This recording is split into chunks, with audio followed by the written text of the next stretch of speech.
Бүгүнкү күндө жылдык канча пайыз менен берилип атат? Мисалы азыр 550дөн 1 квадраты $550 болсо, элге канча пайыз менен берилип атат үйлөр? Саламатсызбы, Бактияр Алиевич. Бүгүнкү күндө чарчы метрдин баасы $650 тегерегин түзүп атат. Ошол эле учурда социалдык ипотека 4% менен 25 жылга чейин жана жеңилдетилген ипотека 8% менен 15 жылдан 23 жылга чейин берилип атат. 4%, анан 8%, 4 жана 8%, эки эле багытта берилип атат. Суроо, биз болсо азыр 1,5% менен эми комиссия деп эсептегенде 1,5% менен алып атабыз. Элге кайра эле 8% менен беребизби анан?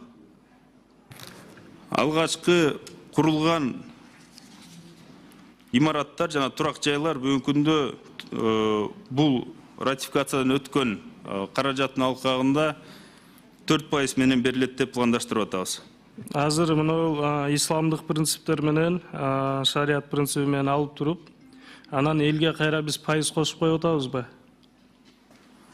Бактияр Алиевич, берде эки багытта жумуш алып барылып атат. Биз тактоо иретинде айтып кетиш керекпиз. 49 миллион боюнча 1,5% менен көрсөтүлгөн, 30 миллион боюнча 2,83% менен көрсөтүлгөн. Ошондуктан 4% бул социалдык ипотекага баардык ушул тобокелдиктер менен биргеликте коюлган баа жана пайыз. Ушуну биз эми пайызсыз алып атабыз да, туурабы? Мен түшүнгөн боюнча комиссия деп айтып атасыңар, бирок пайызсыз алып атабыз. Ушуну элге да пайызы жок кылып бере алабызбы?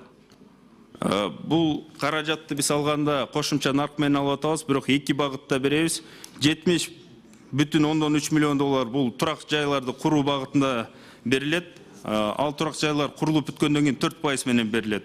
Жана банк аркылуу $3 миллион биз бүгүнкү күндө 100дөн ашык өзүбүздүн жаранга дагы кошумча нарк менен берейин деген пландар бар. Анын ичинде биз дагы айтып атабыз, 4 жана 8% менен беребиз. Жок, ушул бул документте белгиленген. Ооба, биз пайызсыз акчаны алып атабыз. Элге анан 4, анан 8% кылып кайрадан элге берип коюп атпайбызбы? Жылдык бул болсо жылдык процент болуп атат иши. Бактияр Алиевич, берде биз пайызсыз алып атабыз, бирок кошумча нарк менен. Ооба, кошумча нарк менен 1,5% болсун. Макул бир 3% же 2% кылып туруп бере алабызбы деп сунуш болуп атат да. Бирок биз пайызы жок алып атпайбызбы? Жок, белгилеп берип атпайлы берден. 1,5% боюнча бул биринчи багытында, экинчи багытында 2,83% менен кошумча нарк менен алынып атат. Ошон үчүн эки багытта жумуш алып барылып атат да.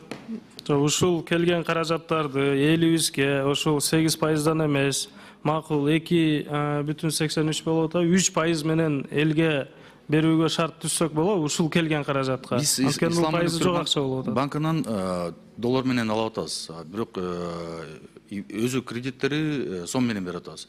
Аны вот как раз 4% ал мындай амортизация. Потому что долгосрочный финансирование болуп атат, и биз ошого как покрытие процентного инфляцияны ошол 4%-ның ичинде инфляция. Макул. Хорошо, игилик.